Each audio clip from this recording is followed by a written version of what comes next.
Ah, boa tarde a quem nos assiste. É um prazer estar recebendo esses convidados tão importantes para essa atividade. A nossa mesa se chama Ciência Aberta, o Cenário Global da Publicação Científica. O professor Jean-Claude Guédon está tendo alguns problemas técnicos, então nós propusemos fazer uma inversão aqui de pauta para que ele possa ganhar mais tempo para tentar superar esses obstáculos que está tendo. Os nossos palestrantes são, como eu já não sei, com o tema Divisão Global entre Ciência Principal e Periférica e Controle da Publicação Científica. O professor Jean-Claude Guédon, que é palestrante, é o professor aposentado de História da Ciência e Literatura Comparativa. Esteve envolvido com a publicação eletrônica desde 1991. É um dos assinantes originais da iniciativa de acesso aberto do Budapeste em 2002. Teve muito acesso, muito ativo nas áreas de acesso aberto e ciência aberta desde então. Já colaborou com a Open Society Foundation, com a Unesco, com as Nações Unidas e a Comissão Europeia em assuntos relacionados à comunicação e publicação acadêmicas. E publicou bastante no tópico, incluindo sobre o Brasil. Depois, seria o primeiro, mas vai ser colocado mais no final. Nós teremos a seguir a palestra de Ciência Aberta, Políticas, Infraestruturas e Estratégias, com a doutora Vanessa de Araújo Jorge, que é doutora e mestre em Ciência da Informação pelo IBICT, da UFRJ, coordenadora de Informação e Comunicação da Vice-Presidência de Informação e Comunicação da Fiocruz, pesquisadora do Sindalab, Ciência Aberta e Inovação Cidadã do IBICT UFRJ. E, por fim, Política de Ciência e Tecnologia, Sustentabilidade da Comunicação e Pesquisa em Ciência Aberta, com Abel E. Parker, que é diretor do programa Cielo FAPESP, coordenador de projetos da FAP Unifesp, e já foi diretor da BIREM Opas ONGs, uma figura bastante conhecida no nosso meio, dispensava mais apresentações. Cada um tem 20 minutos para apresentação, e depois das apresentações nós vamos abrir, pedimos que as pessoas encaminhem as perguntas, os monitores vão repassar para nós pelo chat. Então, sem mais delongas, Vanessa, por favor. Olá, boa tarde a todos. Eu gostaria de começar agradecendo, a oportunidade de estar aqui, agradecendo aos organizadores desse evento. É uma honra para mim estar aqui, cumprimentar meus colegas de mesa, doutora Abel, doutor Kennedy, doutor Jean, e cumprimentar todos aqueles que estão nos assistindo. Eu vou falar um pouquinho sobre ciência aberta, políticas, infraestruturas e estratégias, e já começo assim, propondo uma reflexão, qual é a importância do acesso ao conhecimento científico para pesquisa e inovação? Essa é uma pergunta fundamental, e que tem resposta, assim, na verdade, ela já é muito discutida durante muitos anos, Exatamente aqui eu trouxe uma frase de Newton, para Robert Hooke, em 1676, quando ele fala assim: se enxerguei mais longe foi porque me apoiei sobre os ombros de gigantes, reconhecendo todos aqueles que vieram antes dele, e que puderam embasar, referenciar todo o trabalho que ele fez daqui para frente. Então, assim, conhecimento científico, inovação, ele só pode avançar a partir do acesso. Isso está muito claro na recente pandemia, na atual pandemia que vivemos, em que, por exemplo, no caso das vacinas, todas elas já eram conhecimentos, que já vinham sendo acumulados, para outros vírus, para outros elementos, e aí puderam ser aproveitadas, sendo atualizada para o vírus atual, e é um conhecimento, então, acumulado, Então, assim, quando a gente está falando de ciência aberta, a gente está falando de um conjunto de práticas, de pilares, de dinâmicas. A gente não está falando de uma coisa só. A ciência aberta ela é múltipla, ela é processo, Então a gente está falando de acesso aberto, que vai ser o principal tema dessa mesa de hoje, mas também de dados. Mais recentemente a gente tem discutido muito dados e vai ser um pouco do foco da minha fala aqui hoje, mas estamos falando de caderno de laboratórios, estamos falando de códigos abertos, estamos falando dessas inúmeras práticas, que envolvem todo o processo científico, para ele se tornar mais aberto. Né, mas por quê? Né? Por que estamos falando de ciência aberta? Por inúmeros, né? E a gente teria aqui inúmeras expectativas para elencar sobre esse processo de, né, o porquê uma ciência mais aberta. Mas a gente sempre destaca alguns, por exemplo, em relação, né, para melhorar a reprodutibilidade das pesquisas, para estimular, inclusive, a inovação, para facilitar a colaboração, para dar mais transparência às pesquisas, né, para acelerar as descobertas, principalmente nesses tempos, né, em que velocidade é super necessária para essas novas descobertas, e principalmente também quebrar uma barreira, né, e trazer o cidadão, né, as sociedades científicas organizadas, mais próximo, né, da comunidade científica, inclusive trabalhando juntos, propondo agendas de pesquisa juntos. Então, assim, estimulando uma maior participação social. A questão é que, quando a gente também está falando de ciência aberta, a gente não pode esquecer, né, de todo o contexto do que seria um campo, do campo científico. E aí a gente chama teóricos da sociologia da ciência para nos ajudar nessa reflexão. Né? O movimento, como eu falei, tem inúmeras expectativas e benefícios sendo elencados, seja na literatura, mas não podemos esquecer que ele acontece dentro de um campo, né, que tem um modus operandi, né, que tem um modo de funcionamento próprio, que tem atores diversos e com interesses diversos também, né? Com disputas internas, né, disputa para quem tem mais capital científico, quem é mais reconhecido por prioridades de descobertas, com inúmeras disputas. Então, assim, falar de ciência aberta, por mais que pareça óbvio, né, falar que ciência tem que ser transparente, que tem que ser colaborativa, também causa algumas questões, causam alguns desconfortos, mas principalmente a gente tem que ficar atento a todos esses atores, porque assim, nem todos os atores têm o mesmo interesse dentro do movimento, né, dentro do campo científico de forma mais ampla.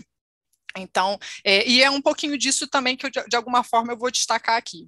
E como eu falei lá, né, quando eu mostrei aquela imagem da ciência aberta, né, o que a gente vem mais discutindo hoje, né, claro, o acesso aberto, ele é contínuo, essa discussão ela é contínua do acesso aberto a publicações científicas, mas hoje a gente também está discutindo para além da publicação científica, né, para além do produto final. A gente precisa do meio, né, do processo, dos métodos, dos dados que deram origem àquelas pesquisas, inclusive para qualificar essas análises, né, para você poder fazer outras análises. Então, assim, na atualidade, a gente tem uma forte geração de dados, né, e a gente vive num mundo tecnológico, inclusive com a pandemia, né, ficou muito mais claro para todos todo o processo de transformação digital que a gente já vem sofrendo há algum tempo, e que, inclusive, o nosso corpo vira informação, né, a gente tem prótese, tem um celular como prótese, tem inúmeros aparelhos aí que vão, né, recolhendo dados, inclusive da nossa vida, dos nossos gostos, o tempo inteiro,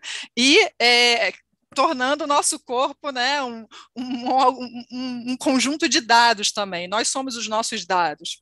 E também, então, assim, a tecnologia ela te traz inúmeras possibilidades, por exemplo, de integração, de vinculação de grandes conjuntos de dados para dar respostas mais robustas, né, baseadas em evidências, análises também mais robustas, respostas rápidas, seja para políticas públicas, seja para a ciência mesmo, ou para outros campos do conhecimento, para a gestão, para outros campos do conhecimento.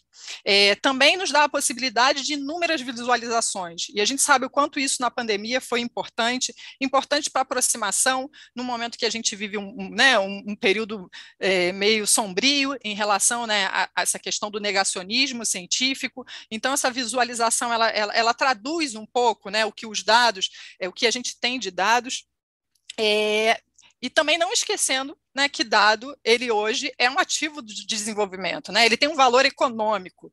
Então, assim, não sejamos inocentes, entendendo que, assim, claro, a abertura ela é muito importante para vários aspectos, mas entendendo que também há interesses econômicos, comerciais no uso de dados. E aí, algoritmos, inteligência artificial, trazendo novas respostas, novas possibilidades, esse é o mundo que hoje a gente vê acontecendo. E aí eu não teria como falar de outras questões sem falar de emergência de saúde pública, porque a gente considera que elas são catalisadoras, né, que elas impulsionam toda essa discussão de ciência aberta. Já no Ebola, já se falava em dados, né, da importância de dados em tempo real para responder à emergência. O Zika, isso dobrou, né, multiplicou, e aí, seja naqueles diversos atores do campo científico, nos publishers, nos financiadores, e os pesquisadores sentindo na pele todo esse processo de demanda por dados, de compartilhamento por dados, tendo que assinar contratos em que haviam cláusulas de compartilhamento de dados, e sem muito entender, né, como é que funcionava aquela questão. Quando chegou agora na Covid, isso parece que, de alguma forma, conseguiu se ampliar mais, e aí entrando em outros campos, para além do campo científico, e de alguma forma trouxe essa discussão da ciência aberta para, né, ela ficou mais ativa, ela fica mais ativa durante esse momento. Então, como estratégias, principalmente para discutir essas questões de ciência aberta, que a gente vem elencando, claro que existem mais delas, mas não daria tempo de falar, a gente fala principalmente de políticas, infraestruturas, capacitação e sensibilização e governança.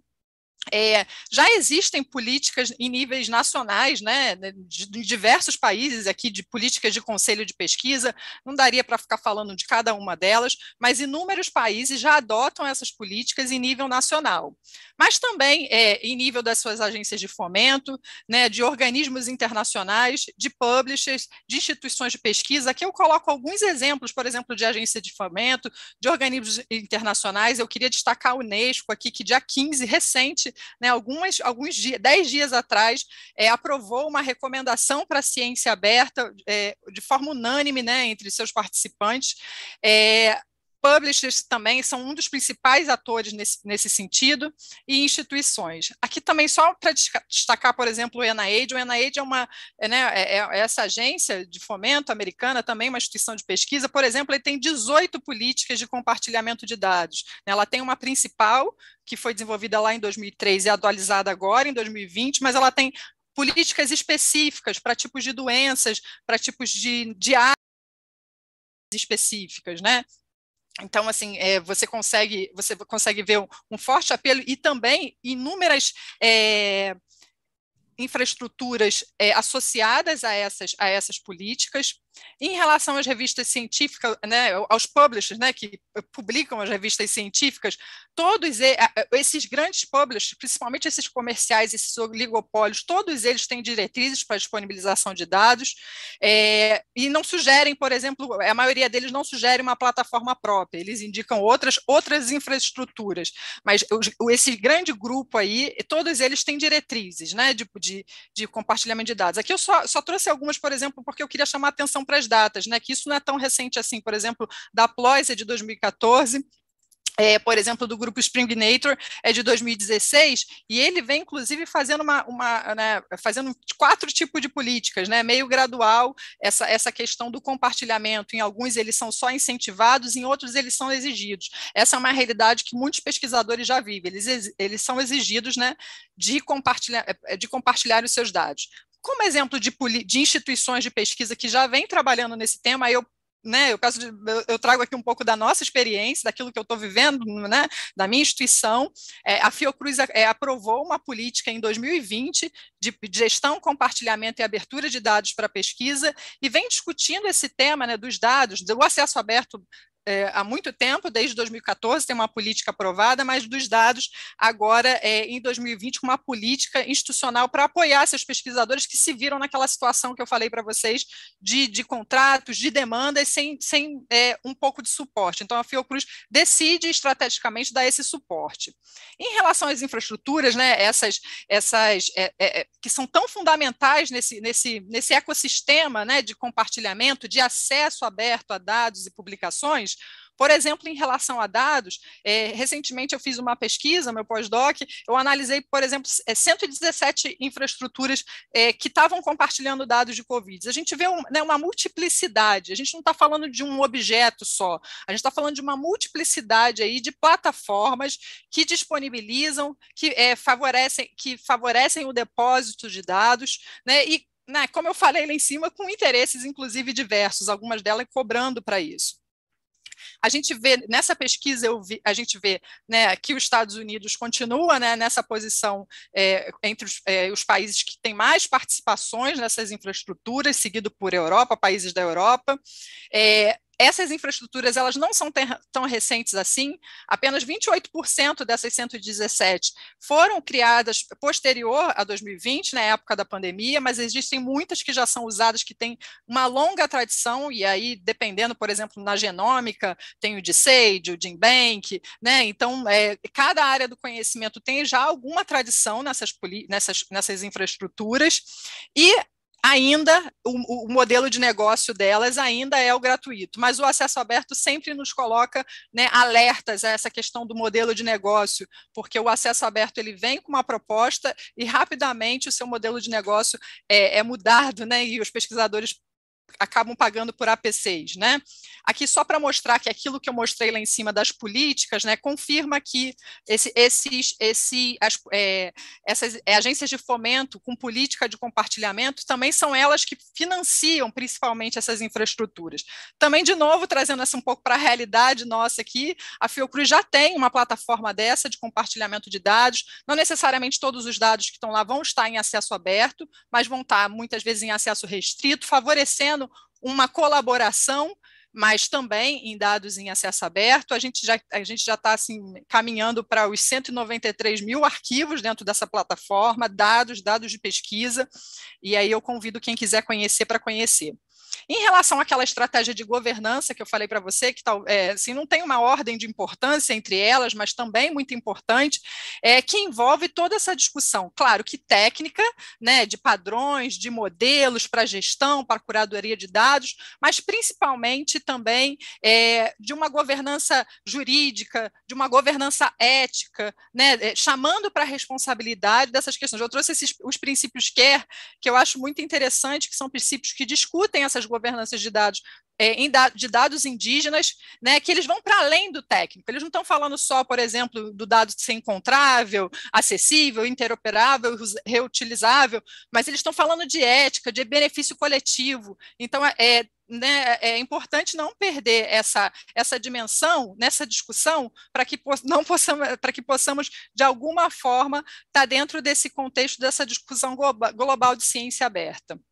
E aí, para finalizar, eu também trouxe a estratégia de capacitação, colocando ela também num pilar importante, num pilar essencial, né, para essa discussão de ciência aberta. A gente precisa capacitar os nossos novos pesquisadores. Por exemplo, a Fiocruz ela adotou a ciência aberta como uma disciplina transversal a qualquer dos cursos, dos 48, se eu não me engano, dos 48 cursos de programas, na verdade, programas de pós-graduação da Fiocruz. Nós iniciamos essa disciplina agora, em 1º de outubro, está sendo muito interessante, tem grupos diversos, mas preparando esse jovem pesquisador para esse contexto da ciência aberta, tendo também um posicionamento, inclusive, crítico a certas práticas que se adotam dentro do campo, por exemplo, em relação a direito autoral, em relação a outras questões, entendendo que esses jovens pesquisadores eles vão levar, né, esse tema e vão discutir com propriedade esse tema. E um curso, né, EAD, que está disponível, a gente já teve mais de 21 mil alunos inscritos, ele é de acesso aberto para qualquer um. Então, eu só finalizei, trouxe aqui, né, um cordel. Esse cordel ele foi uma avaliação desse curso EAD que um aluno que cursou fez. Não daria para ler tudo, mas eu queria ler esse final. Assim, ele falou: essas são novas perspectivas para a antiga questão, o direito ao conhecimento, que faz da democracia a construção. A escola é o bem comum, e por isso a necessidade é priorizar a educação. Né? A gente tem uma avaliação no final do curso, então os alunos colocam ali várias questões, e eu destaquei esse daqui esse cordel também para homenagear, né, o Nordeste e toda a temática aqui do nosso congresso. É o meu último slide, finalizando. Eu também não poderia deixar de, né, que eu elenquei algumas estratégias para falar um pouquinho, não tanto, mas falar um pouquinho, mas não posso deixar de falar que a gente tem muitos desafios nesse tema pela frente, desafios estratégicos, que envolvem que é a questão da capacitação, ampliar a capacidade processual, analítica de ponta, porque não podemos ser só fornecedores de dados, fornecedores de informação, precisamos fazer essa análise internamente, precisamos potencializar isso, avançar nessas discussões institucionais em cada instituição, em cada universidade, construir política pública dentro desse contexto também, e principalmente aqui quando o Abel deve também comentar, eu e a Abel, a gente está numa parceria internacional para Governo Aberto, onde a gente vai discutir, inclusive, métricas abertas que favoreçam essa ciência aberta, né? Olhar também para o processo de avaliação da ciência, reconhecendo que ele é um importante fator para esse avanço de uma ciência mais transparente e colaborativa. Eu agradeço muito a atenção e fico à disposição de todos para qualquer questão. Muito obrigada.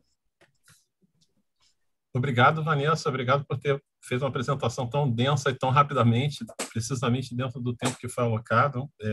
Isso é sempre um desafio. Eu tenho a impressão que o professor Guedon continua com dificuldades, então, também para evitar que a gente já teve um certo atraso, a gente vai prosseguindo. Eu passo a palavra, então, para a Abel. Obrigado. É sua. You have the floor.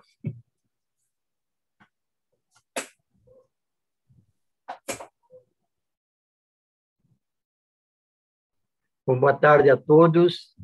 Agradeço a oportunidade, uma satisfação, uma honra estar aqui. Muito mais fácil fica para mim falar depois da Vanessa, que deu essa visão geral, muito bem abordada, completa, do significado e dos desafios. Eu vou falar de aspectos de sustentabilidade da comunicação, da pesquisa em ciência aberta, abordando políticas, onde eles estão presentes, a questão do conhecimento, a massa crítica, né, que necessitamos para processos inovadores e infraestrutura. Em geral, a Vanessa tocou muito desses temas.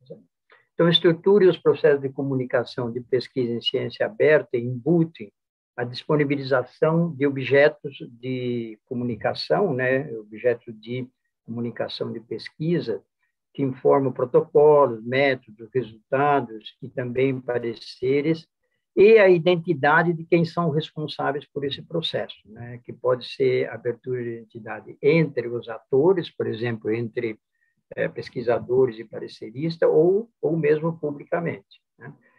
Então, a gente tem versões do manuscrito não revisado por pares, manuscritos, a versão dos autores aprovado por um periódico, a versão final do periódico, né, chamado Version of the Record, pareceres de aprovação de manuscritos, dados numéricos, documentos, esquemas que ficam subjacentes aos textos, códigos de software, né, utilizados, particularmente na metodologia, né?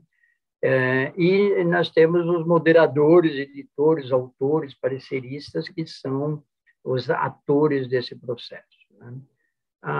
O processo, os autores, condução na abertura da pesquisa. Vou apresentar o modelo da Europa agora, Open Research Europe, que é um modelo que o Cielo vem trabalhando, mas é melhor apresentar deles, porque fica mais forte. Article Submission, apresento, obviamente, o manuscrito mais os dados. Isso vai para um processo de peer review, né, e depois revisão do artigo, né, editoração do artigo, e envio para indexadores e repositórios. Então, hoje a gente está falando de depósito de manuscritos em servidores pré-prints, que nós chamamos confiáveis, que dá rapidez, transparência, aumenta a qualidade da comunicação das pesquisas, nós temos também autores, pesquisadores com maior controle e responsabilidade, e a moderação, o foco que o Cielo dá, ou que muitos vêm dando, é o alinhamento da relevância da moderação com a política dos periódicos, no sentido, essa é uma questão importante, porque, inclusive, ela supera essa percepção de muitos editores que o pré-print ou a ciência aberta significa um risco para os periódicos. Então, o lema aqui é Publish, then Review, quer dizer, publique primeiro, revise depois, ou avalie depois. Na submissão de manuscrito, a perspectiva é que os periódicos passem de um papel educacional, né, orientador, para um papel de decisão. Então, disseminar, propor, pré-print, peer review, publicação de pareceres, e passar a exigir citação e referenciamento de dados e outros conteúdos adjacentes. O processo de peer review em si, por parecerista, passa a ser validar a pesquisa, não na correção dela somente no que está no manuscrito, mas no modus operandi de ciência aberta como um todo. Tá? Opções de abertura, como foi falado, de identidade dos autores, e o nome do editor responsável pelo processo de peer review é um elemento que deveria ir no artigo como um compromisso da gestão do periódico. Então, vamos chamar esquema, uma pesquisa que tradicionalmente era comunicada via um manuscrito, pode ter agora 5, 6, 7, 8, 9, 10 objetos de comunicação. Então, a questão e o desafio que se apresenta é como eu vou orquestrar esses objetos de comunicação. E uma das instâncias que nós estamos trabalhando e que pensamos é que essa centralidade continua com os periódicos, o que é um desafio para editores, etc. E também a ideia é que a convergência de todo esse processo seja realizada por plataformas de gestão que conduz o processo de pesquisa do início ao fim. Então, a gente teria um periódico, né, no centro desse processo, unido em bibliotecas web, né, que seria, por exemplo, tipo coleção do Cielo, as coleções de periódicos das instituições, que funcionam com 3 características. Né? Uma é universalidade de acesso, a segunda é virtualização e a terceira é desintermediação de acesso. Então, a gente teria os pré-prints, os dados e os códigos, que passam a formar uma dança junto com o artigo, né? Seja ele no momento de pré-print, seja ele no momento publicado e também de pós-print. Muitos dos editores reclamam com a gente que o correspondente lá fora não pratica isso. Não é verdade. Quer dizer, todas as grandes editoras comerciais hoje têm seus sistemas de pré-prints, né? Por exemplo, a Elsevier tem o Social Science Research Network, a Taylor Francis comprou o F1000 Research, a Vanessa nos contou o comportamento, né, as políticas das editoras em relação a dados. Alguns têm dados, como Elsevier com Mendeley, e outros usam repositórios independentes. O Cielo trabalha, então, com as bibliotecas, com as coleções de periódicos. Oferecemos o Cielo Data como um repositório adicional e, obviamente, o Cielo Pré-Print. Quer dizer, o Brasil conta com uma estrutura já bem estabelecida de operação de comunicação de pesquisa em ciência aberta. Vamos ver o que acontece com o periódico, publicação global e nacional. Vou usar uns slides que já apresentei várias vezes. Essa é a produção mundial, né? 38% a Ásia, 25% a Europa.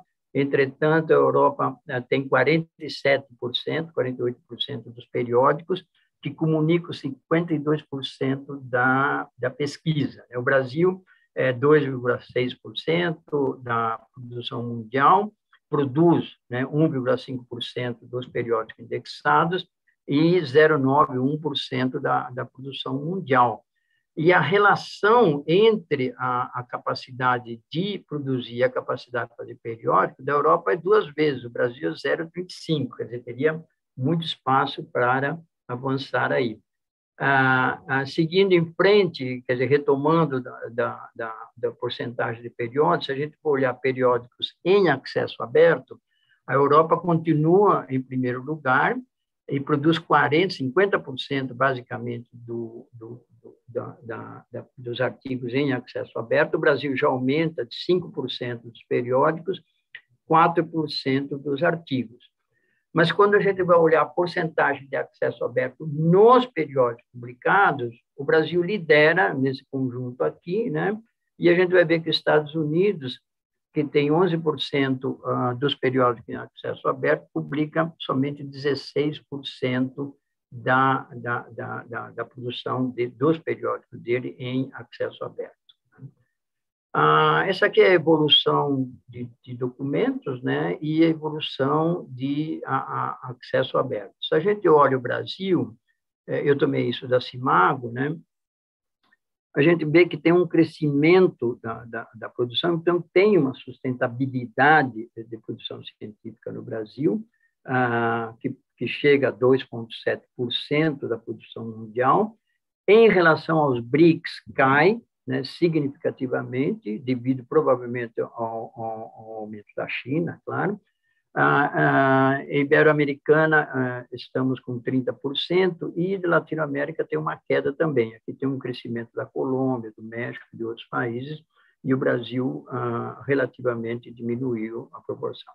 Aqui está a porcentagem de acesso aberto. Fiz questão de colocar isso, porque vamos notar que há uma queda na proporção de produção científica do Brasil em acesso aberto, que é produto bastante, eu diria, da política da CAPES de avaliação.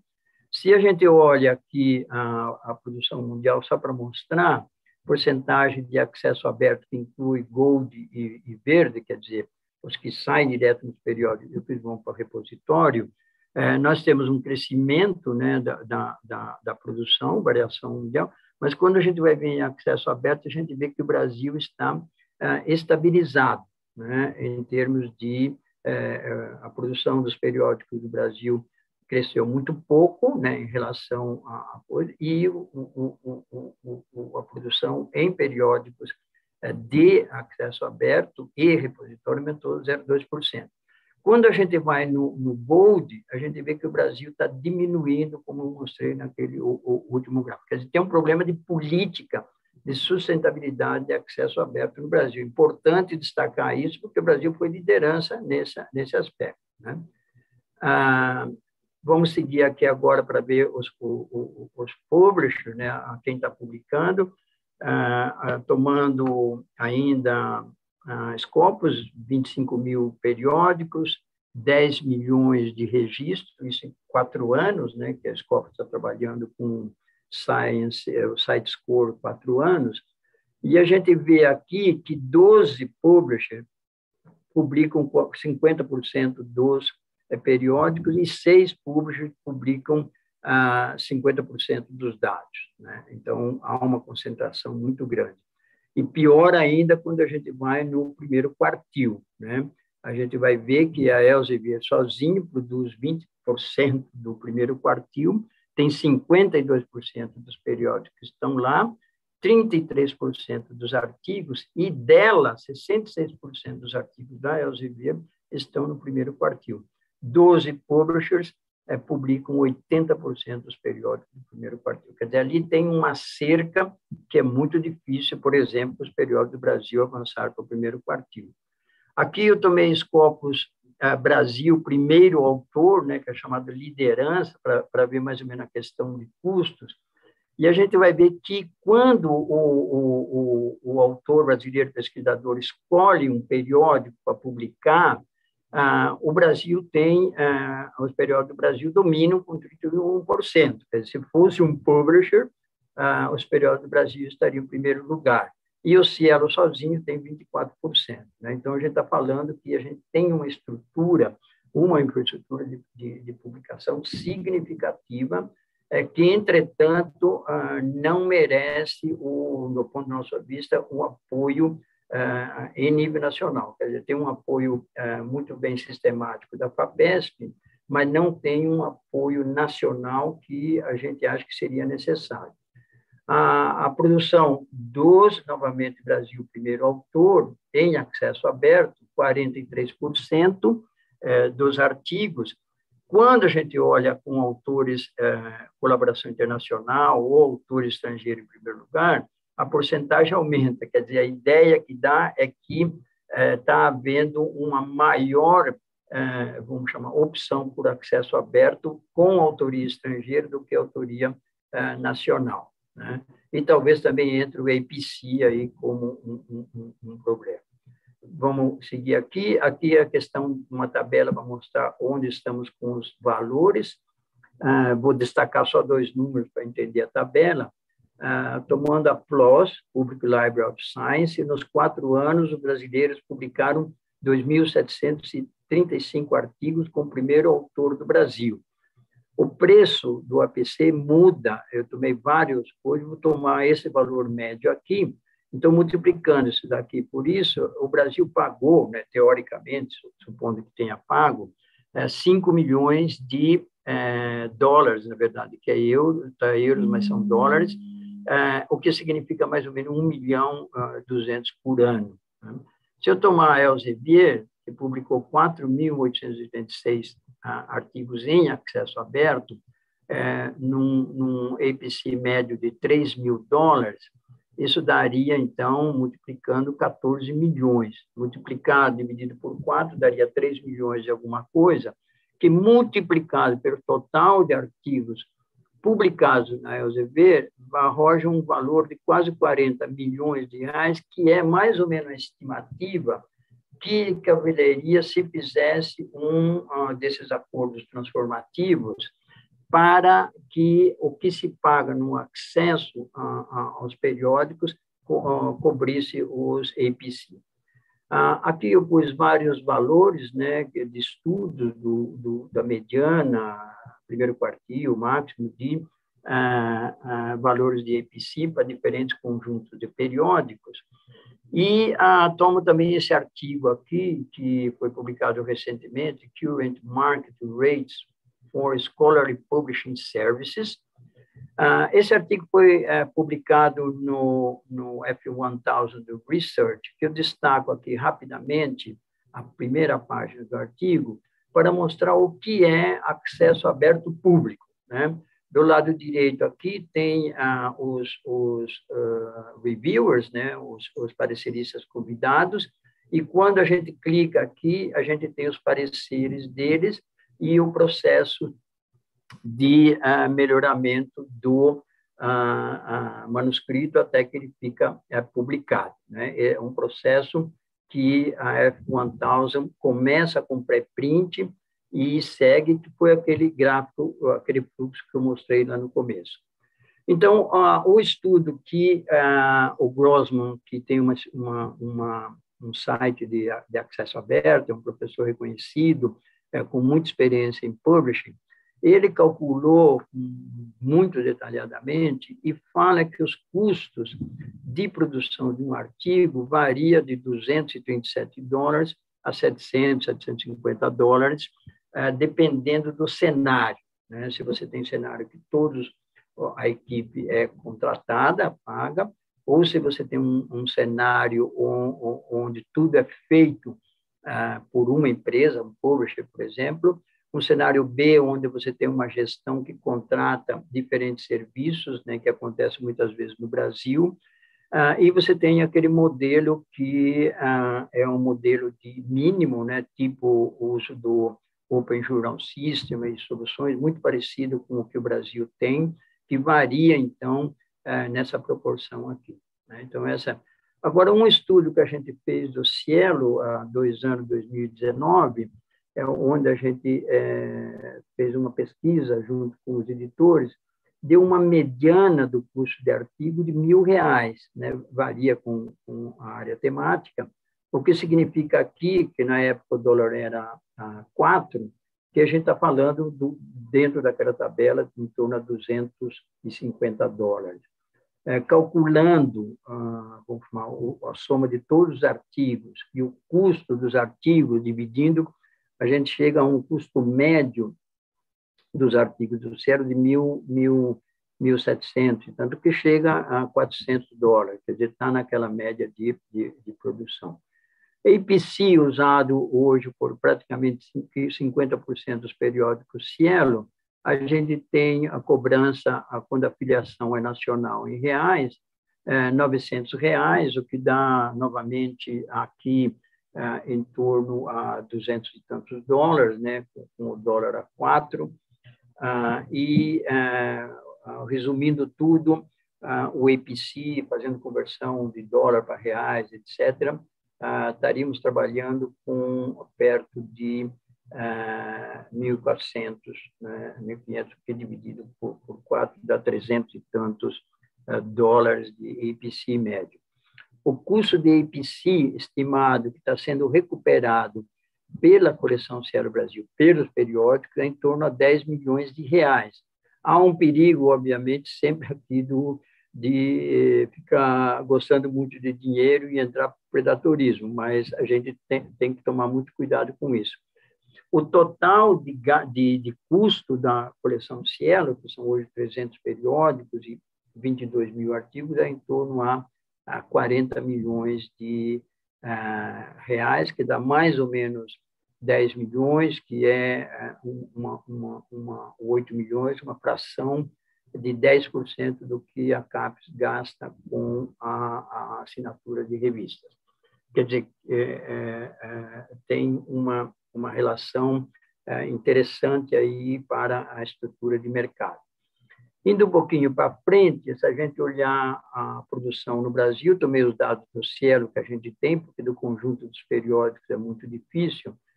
Os periódicos Cielo receberam em 2020 110 mil manuscritos, né? Durante esse ano foram aprovados 25 mil manuscritos que vieram de 2018, 2019, não são os mesmos aqui. Mas a proporção é mais ou menos essa. O Cielo, os periódicos aprovam 25% em média o que existe aqui, obviamente, um espaço muito grande para pré-print, né? Então, a massa crítica da pesquisa brasileira, tá certo? Em termos de pré-print, estou falando pré-print com qualidade, é bastante grande, né? Esse aqui é a presença de dados de pesquisa nos artigos, né? A gente fez um estudo nos textos completos, para ver, com XML permite isso, claro, que artigos têm tabela, que artigos têm figura e que artigos têm tabelas ou figuras, né? Temos isso detalhado, mas aqui está resumido, todas as áreas, 84% dos artigos têm uma tabela ou uma figura, pelo menos. Na área de ciências da vida, isso aumenta para 92%, e na área de ciências físicas, praticamente 100% tem uma tabela ou uma coisa. Tanto que eu lembro até hoje que nas primeiras reuniões do comitê do Cielo, um dos integrantes do comitê estava analisando um artigo da área de ciência humana e falou: isso aqui não é pesquisa porque não tem nenhuma tabela e nenhum gráfico, né? Mas tudo bem, então 60% de Social Science e Humanidade já tem tabela. Se a gente tomar isso, por exemplo, e baixar para 50%, a gente tem pelo menos 10 mil artigos, né, que estariam hoje prontos para depositar arquivos, programas de computador, etc. Eu fiz uma brincadeira aqui, tá certo, em relação à presença ou dimensões de sustentabilidade na comunicação.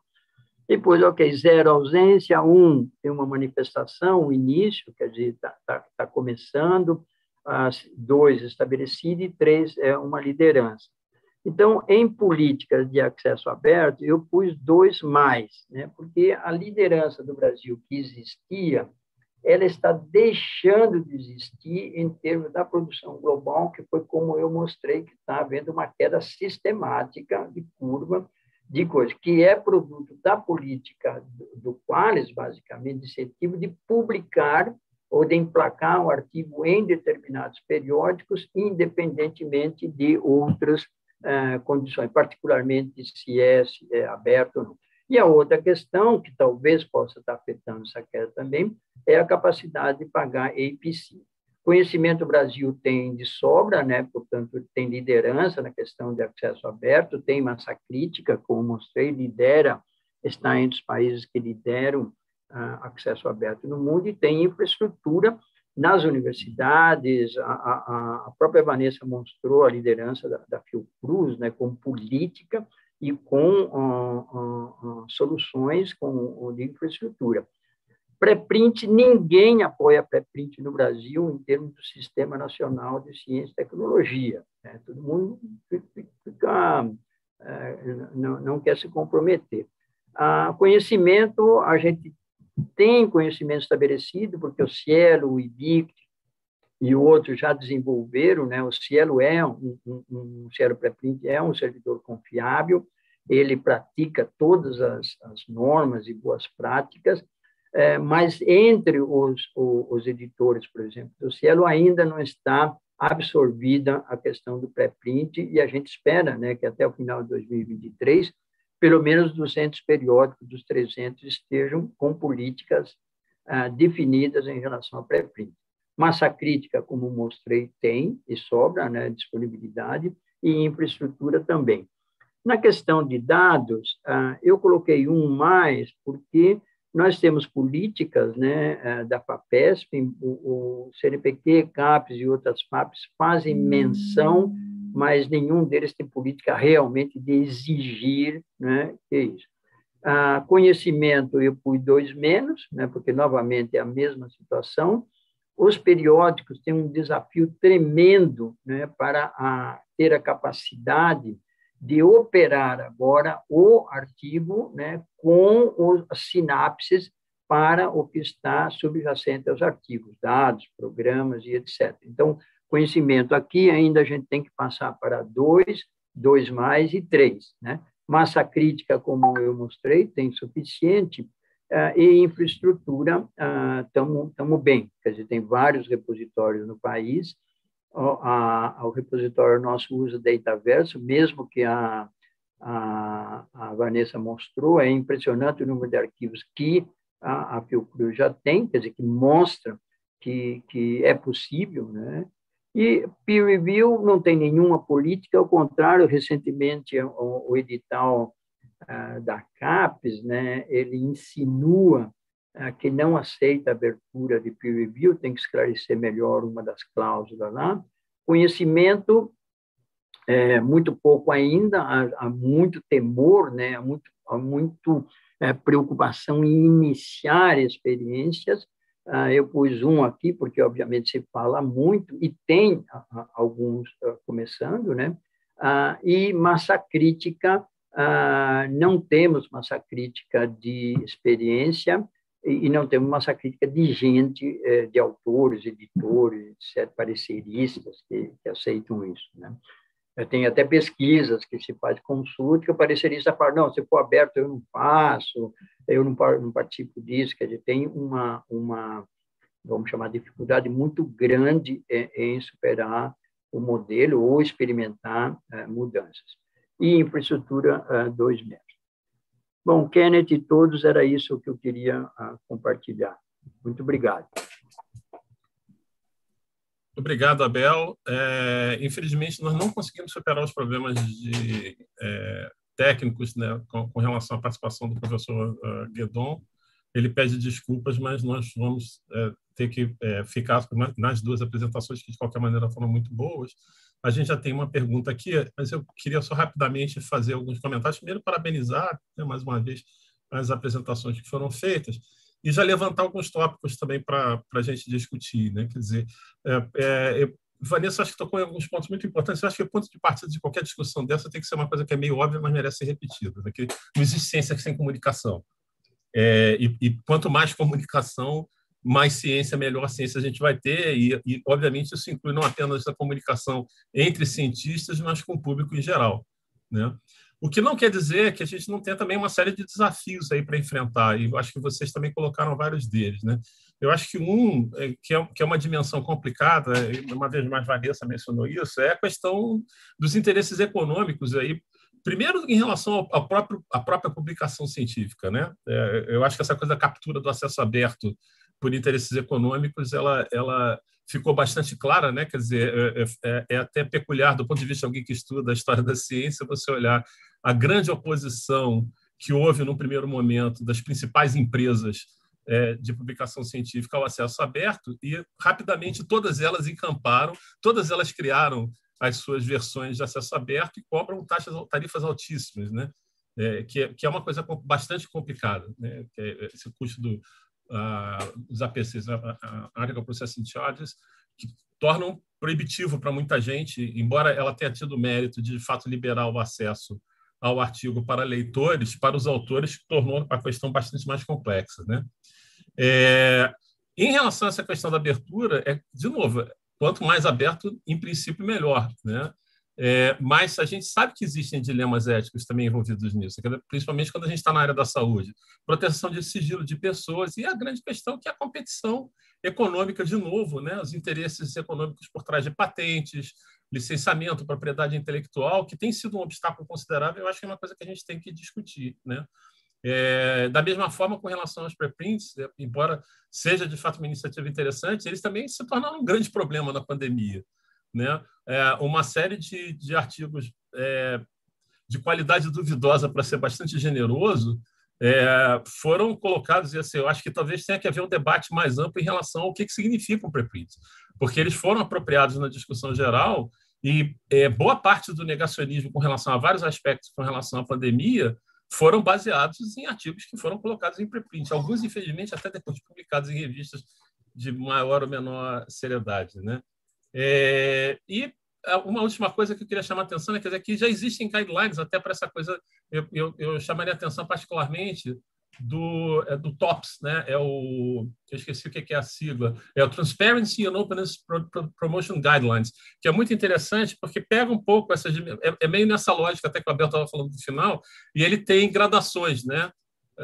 Do quanto que se uma revista simplesmente tem uma política, se ela divulga essa política, se abre o dado ou não, né? Que eu acho que é importante olhar para isso e eventualmente colocar isso como critério para uma série de coisas, né? Pelo menos ter a explicitação de algum tipo de política. E o cuidado que a gente tem que ter, né? Quer dizer, a última coisa que eu queria colocar é essa coisa da dificuldade que a gente tem nessa relação norte-sul, que com muita facilidade se transforma em relações neocoloniais predatórias, se a gente não tomar cuidado, né? A abertura do dado não significa simplesmente abrir para que pessoas terceiros se apropriem do trabalho intelectual, mas que haja, de fato, a construção de parcerias. Assim, resumindo, o que eu estou tentando dizer é que, do ponto de vista de ideais, quanto mais aberturas, melhor sempre, em qualquer circunstância, sem nenhuma dúvida. No mundo real, há obstáculos consideráveis que a gente tem que levar em consideração, né? Desculpe a redundância, particularmente em relação a questões éticas, políticas e econômicas, né? Quanto aqui à participação dos nossos colegas, Marília Sá Carvalho, uma das editoras da revista do Caderno de Saúde Pública, ela fez 2 perguntas para a Vanessa, pedindo que você explicar melhor quais seriam os requisitos de infraestrutura, de equipamento, segurança, TI, sem entrar em detalhes, mas de forma a entender as dificuldades dos pesquisadores. E ela pede também para a Abel que explicasse melhor a proposta do Cielo para dado aberto. Então, Vanessa... E peço aí às pessoas que estão participando que vão mandando as perguntas e a gente vai fazendo, à medida que for andando, fazendo outras rodadas até o nosso teto. Obrigada, Marília. Marília é minha colega da Fiocruz e participamos juntas do Fórum de Editores da Fiocruz, onde, inclusive, estamos discutindo, né, essas questões relacionadas, né, a essas práticas de ciência aberta, né, dentro dos periódicos da Fiocruz, né, que exatamente essa é a proposta. Assim, só fazendo um comentário rápido, inclusive, da fala do Kenneth, é isso, assim, eu acho que não pode ser esse movimento, toda a adoção dessas questões, ela precisa acontecer, né, de maneira que a gente possa se apropriar né, de todo o processo, das discussões, tendo alguma perspectiva, inclusive crítica, em relação ao movimento, né? A gente não é porque, né, os financiadores, os publishers estão adotando políticas de ciência aberta no norte e que nós do sul temos que ter esse mesmo modelo. Pelo contrário, o que a gente tem observado, e até trouxe o exemplo do NIH, por exemplo, que eu acho que de alguma forma mostra isso, assim, a gente não necessariamente é a mesma coisa. Que ciência aberta queremos, que ciência aberta podemos fazer, né, nas condições que vivemos aqui no Sul, e principalmente não tem como a gente ter um padrão, né, geral. Cada área do conhecimento vai ter determinadas condições, vai ter determinadas questões, e isso precisa ser olhado com cuidado em cada área, né? Não é abrir tudo. Até dentro dessa perspectiva da ciência aberta, a gente fala assim, que a gente tem que abrir, né, tudo o máximo que possível, mas também fechar quando necessário. E aí o Kenneth traz o exemplo da questão dos dados pessoais, por exemplo, né, das pesquisas em saúde, né, das questões éticas que envolvem toda essa pesquisa em saúde. Então, isso é uma questão importante, né? A gente tem que considerar, a gente tem legislação, claro, por um lado a gente tem a lei de acesso à informação, a gente tem uma política nacional de dados abertos, mas por outro lado também a gente tem uma lei geral de proteção de dados, claro que elas não se contrapõem, pelo contrário, apesar de muitos acharem que se contrapõe, mas não se contrapõe, e inclusive a gente tem nesse processo que a gente vem fazendo dentro da Fiocruz, aí eu estou tentando trazer uma experiência prática, a gente tem visto o quanto isso uma potencializa a ação da outra. Por exemplo, o Kenneth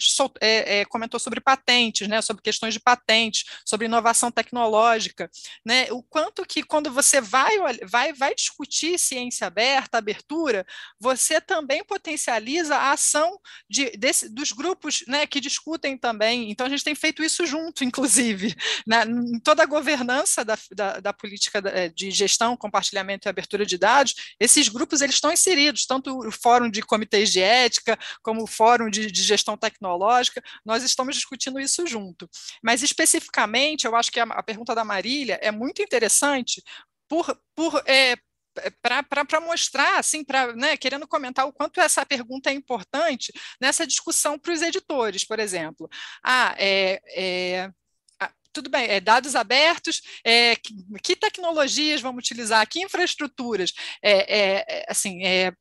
soluções a gente tem várias, né? O Abel falou, nós, tanto a Fiocruz quanto a Cielo, estamos usando, por exemplo, um software chamado Dataverse, que foi desenvolvido em Harvard, mas a manutenção, a sustentabilidade desse software, né, e de todo o processo que envolve aquilo dali, por exemplo, questões relacionadas a termos de uso, condições jurídicas, toda documental que precisa para isso daí, ela é bem complexa, e assim, tentando também não ir, eu sei que ela comentou que não precisava ser com detalhes, mas precisa de questões de segurança, assim, todo esse processo, a Marília conhece, a gente tem uma equipe de segurança da informação na Fiocruz, que é da Coordenação Geral de Tecnologia da Informação, ele foi acompanhado, inclusive tivemos que fazer modificações no processo de acesso ao software por questões de segurança, porque apresentava vulnerabilidade, tem toda a questão da nuvem, do servidor, né, onde esses dados vão estar realmente, onde esse software vai estar instalado. Então, assim,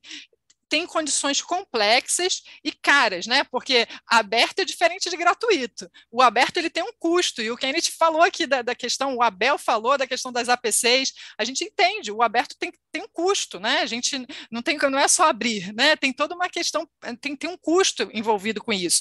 E se a gente não considera todas essas questões no momento de adoção de uma prática dessa de ciência aberta, a gente pode correr o risco, né, de criar alguma coisa não sustentável e que pode ser um problema, inclusive, né, mais tarde, para o próprio editor ou para a própria instituição, por exemplo, de perda de arquivos, né, de questões complexas relacionadas a infraestruturas e tecnologias. Não sei se eu respondi, Marília, mas assim, tentei ser mais geral possível, assim, para não entrar no aspecto técnico. Acho que foi ótimo, Vanessa. É claro que essa discussão ela sempre pode aprofundar muito mais, mas acho que uma visão geral foi boa. Eu vejo que o professor Guedon conseguiu finalmente conectar. Professor, would you like to join us? Can you present? I have your presentation with me.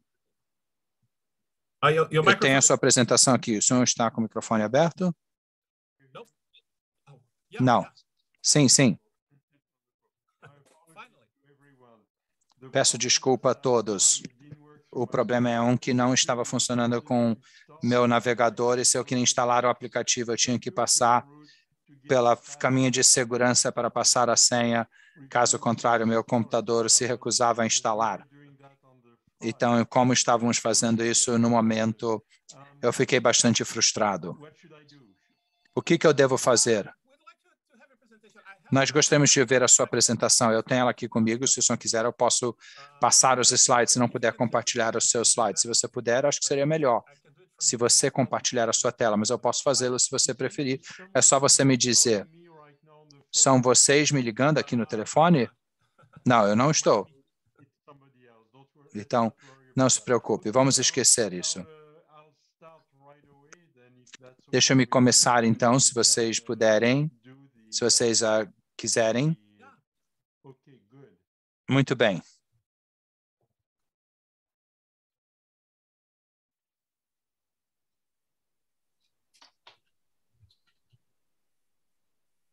If I can, I seem to be really having trouble with. Parece que eu estou tendo muito problema. Deixa eu passar os slides aqui para você. É só você me dizer quando mudar os slides, ok? Ótimo, façamos assim. Deixa só um minuto, acho que eu consigo.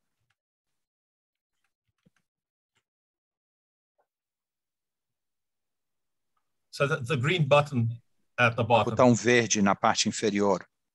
O botão escrito Share Screen. Ele sumiu. Eu tinha, mas sumiu agora.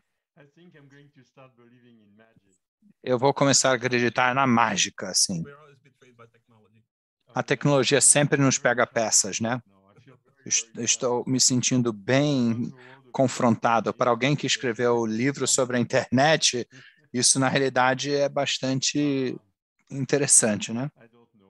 Bom, não sei. Vamos lá, então. Faça você. Você compartilha a tela comigo, pois eu preciso ver. Ok, só um minuto.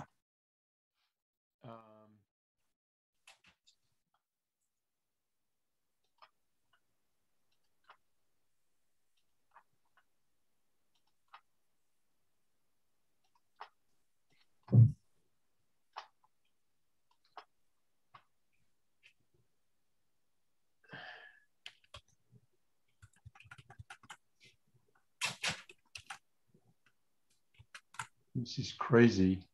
Uma loucura isso aqui.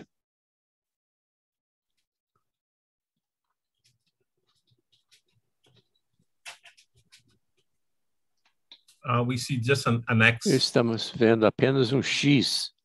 Um X? Estou vendo aqui. Abrir arquivo, sim.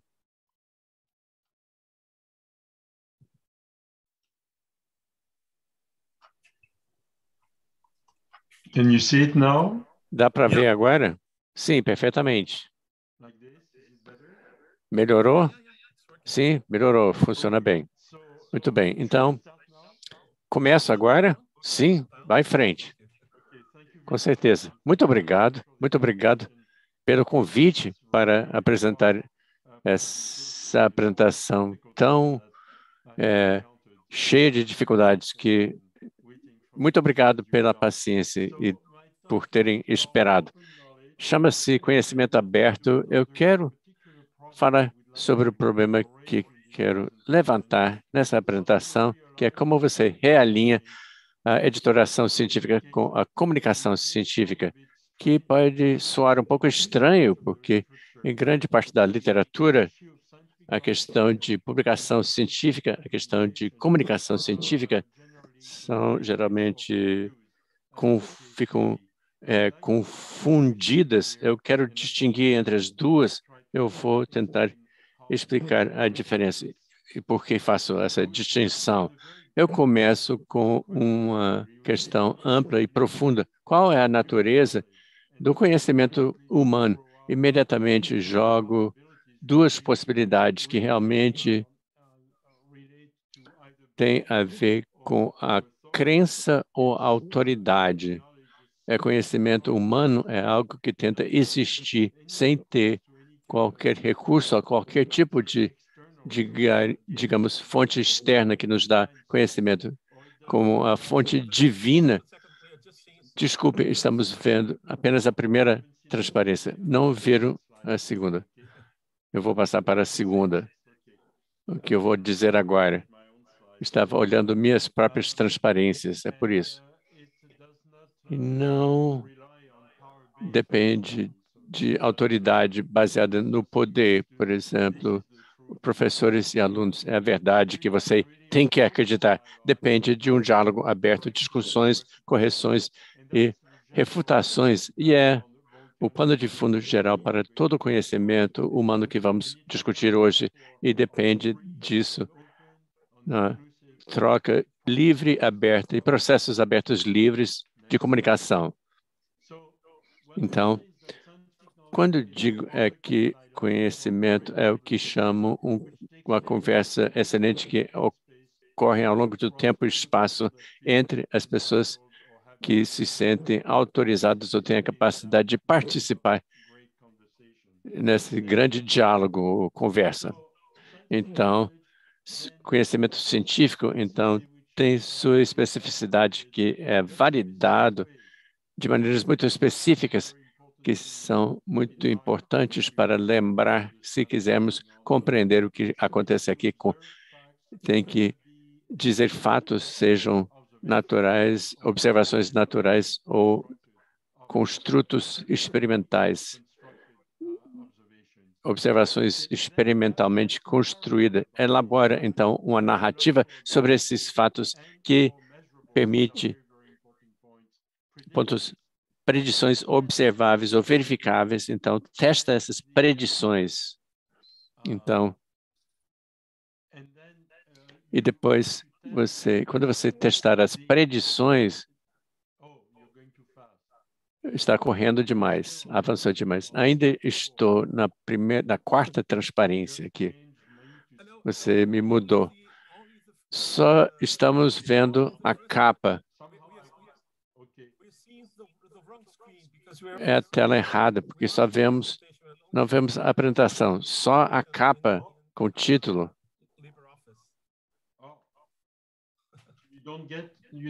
Não estão vendo? Pode seguir as transparências à esquerda. Dá para seguir à esquerda. Clique. O que estamos vendo aqui. Isso, perfeitamente. Agora acertou.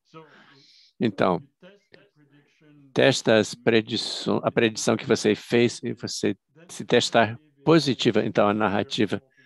Isso é um ponto muito importante sobre conhecimento humano, obtido de maneira provisional e expostas dentro do que eu chamo aquele grande diálogo ou conversa, e quando está envolvido nessa grande conversa, se resistir à crítica pública feita de acordo com as regras da ciência, novamente, observação e predição e quantificação, a narrativa persiste como conhecimento validado. Durante algum tempo, pode ser um tempo longo.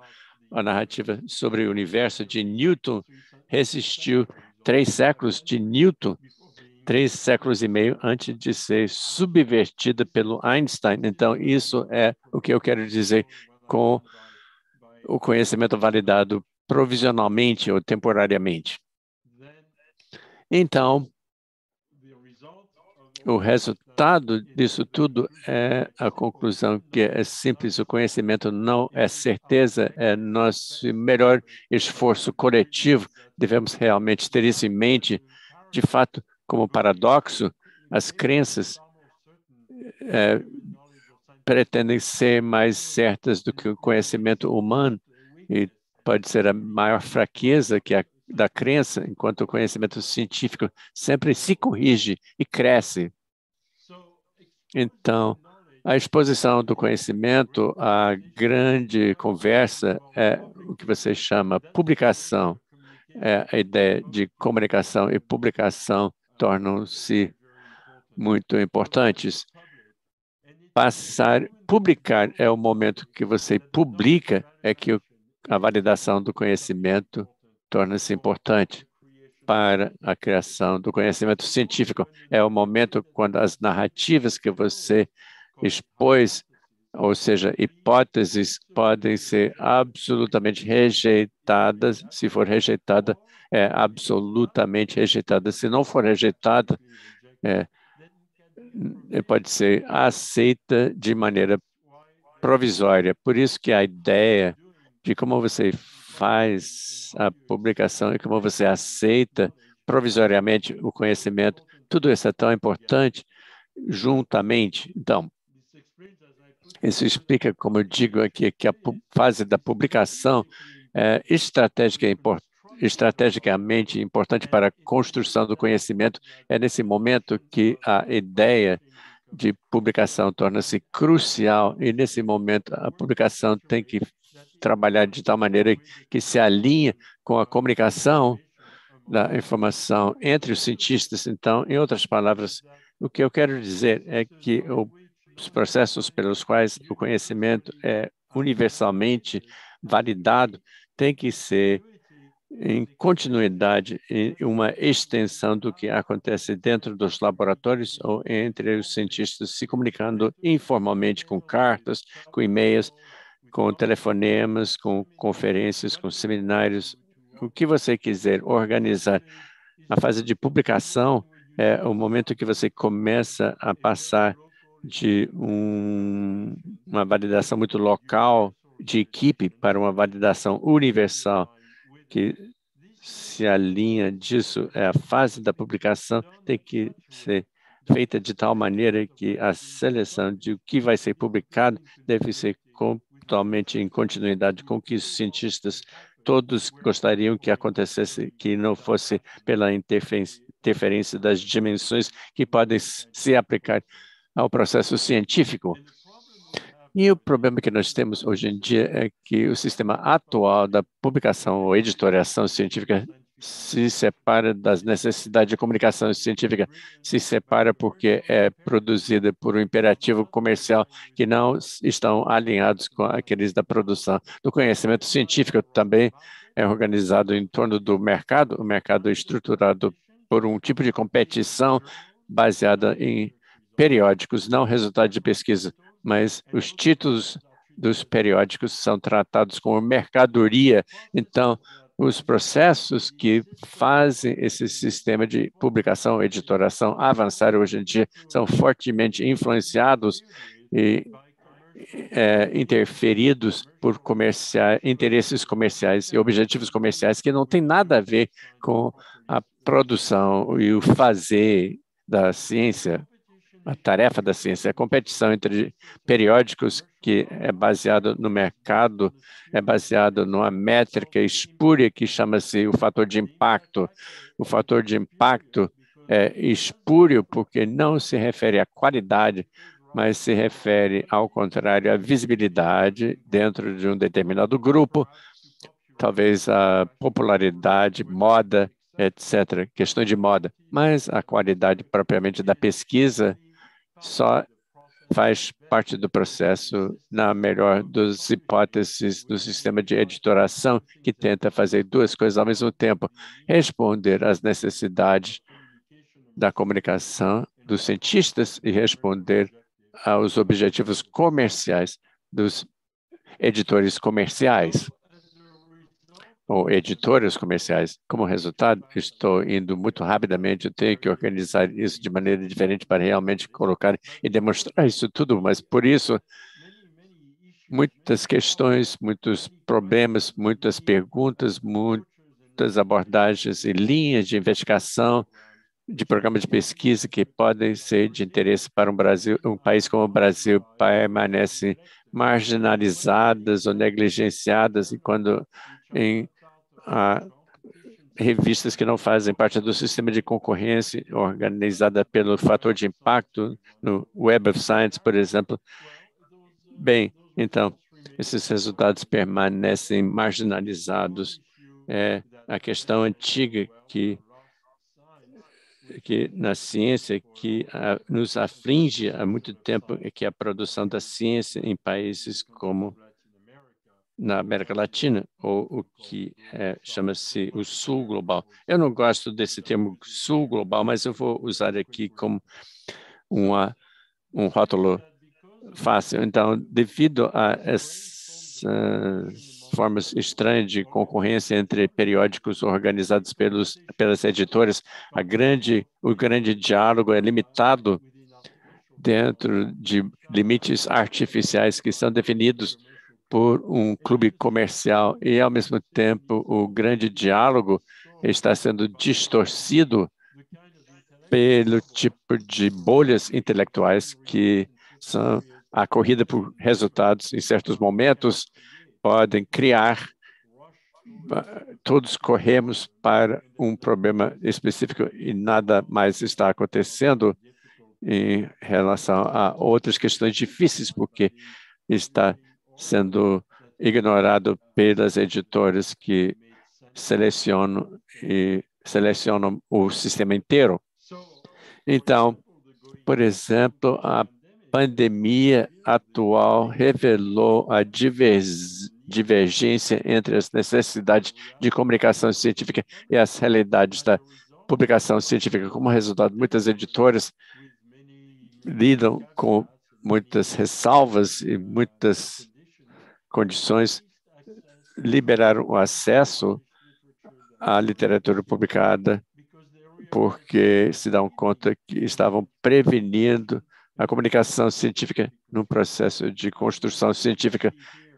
Na emergência, nesse caso, era extremamente grave, teria sido ruim deles ou delas de recusar a abrir suas publicações e alinhar sua publicação.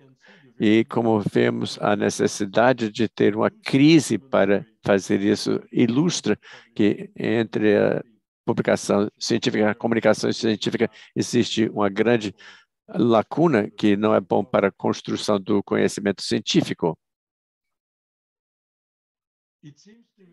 Me parece que a América Latina está mostrando uma maneira melhor para o mundo porque abriu suas plataformas de ciência aberta. Então, a primeira coisa sobre plataformas é que organizam as relações das pessoas com pessoas, as relações de pessoas com documentos e, claro, que as relações entre documentos. Não cria uma concorrência entre revistas, não exige que a revista que tenha a posse dos artigos, apenas tem que colocá-los como forma de origem e reflexões das comunidades que fazem pesquisa de certa maneira. Então, toda a situação que desenvolveu na América Latina, com a criação de plataformas de ciência aberta, por exemplo, o Cielo e Redalic e outras redes, mostra que, de fato, com o mundo digital, há maneiras melhores de organizar a publicação de resultados de pesquisa e a promoção da comunicação científica sem ter que ter recurso a um processo de concorrência artificial e deletéria entre periódicos. Então, Cielo, Redalic, na referência a Melica, Claxon, fazem um trabalho em linha de publicação com a comunicação científica e, ao fazer isso, ao mesmo tempo, ilustram a diversidade. Se você se aderir à concorrência de fator de impacto entre periódicos, você se alinha com as linhas de concorrência que vão ser, claro, organizadas pelas editoras comerciais centrais, como o comando dos grandes órgãos desse tipo de clube. Como resultado, você terá apenas uma alternativa, que é de se comportar e agir como se você fizesse parte daquele clube. E não é necessariamente o que você tem que fazer, e certamente não vai ajudar a diversidade do conhecimento e as questões e perguntas que a ciência no planeta inteiro realmente precisa. Essas plataformas Cielo, Redalic, a referência Melica, tentam responder a perguntas levantadas regionalmente e, no entanto, essas perguntas e questões podem ser de interesse universal, devem ser de interesse universal e, por estarem presentes, ajudam a ampliar a base de pesquisa do processo científico e, portanto, melhoram, eu diria, a dimensão universal do que a ciência procura ser.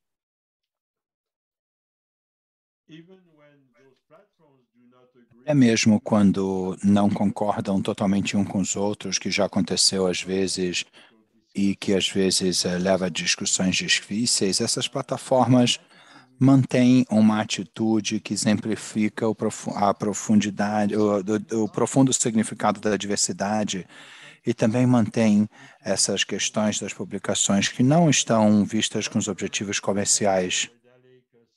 E isso também tem lá referência, Clarkson e a América, o que elas fazem em outros projetos, em outras partes do mundo, e não tentam fazer duas coisas, uma de cada vez, e não são totalmente mesmerizadas pelos planos de negócios.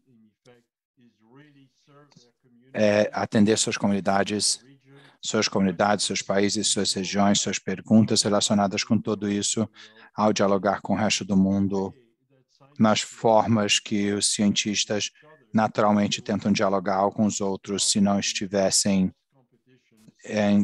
em competições,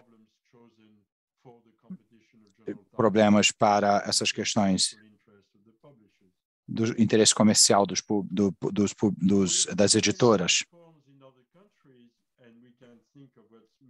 E se nós podemos pensar o que está acontecendo na Índia, na China, na Indonésia, e eu poderia colocar a Indonésia e outras partes, podemos imaginar desenvolver uma rede de plataformas abertas, cada um com suas próprias agendas, cada um com suas formas de perguntar, e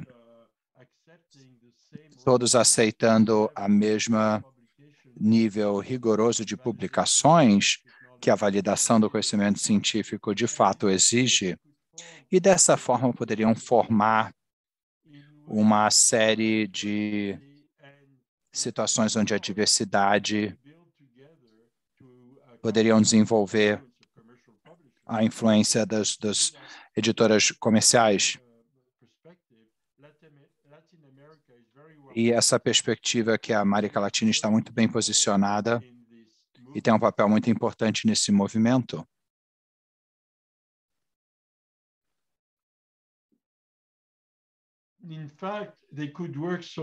Na realidade, essas plataformas trabalham tão bem juntas que poderiam até influenciar outra situação de outras organizações que vão estar se tornando cada vez mais importantes para contrabalancear a influência das editoras comerciais na proteção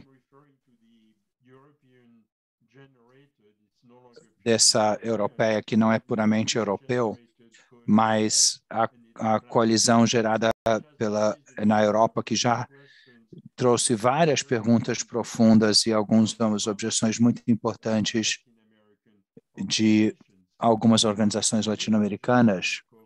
A principal objeção, obviamente, é que a coalizão parece estar mesmerizada com a ideia de que para ter acesso aberto é preciso ter agências e que para as agências o que elas precisam fazer nesse sentido é replicar, pagar com certas condições as ABCs para as editoras comerciais.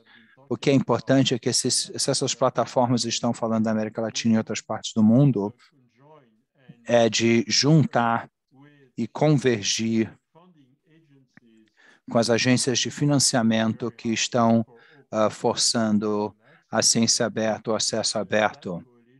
Eu acho que essa coalizão estendida vai se tornar totalmente irresistível e vai permitir a criação de um sistema universal de ciência, comunicação, publicações que vai atender às necessidades dos cientistas.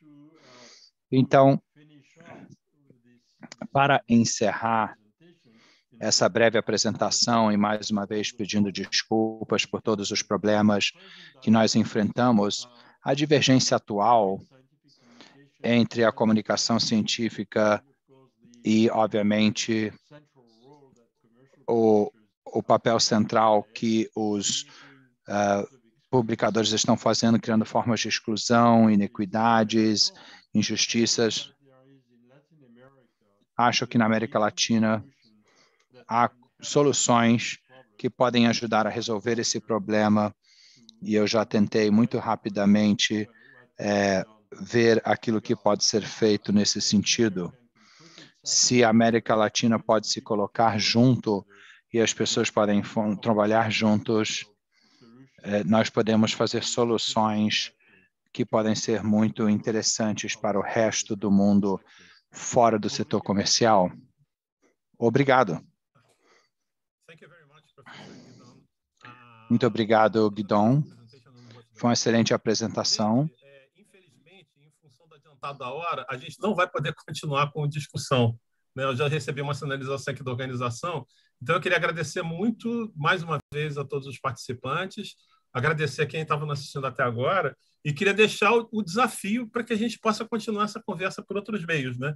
Eu acho que a gente só tocou em alguns assuntos muito importantes e eu convidaria, né, a organização, talvez a Bel e Vanessa, né, a partir das posições institucionais, de tentar ver se a gente consegue continuar essa conversa em algum outro momento. Então, muito obrigado a todos. Professor Guidon, merci beaucoup. C'était un plaisir de vous connaître e até a próxima. And sorry for the problems.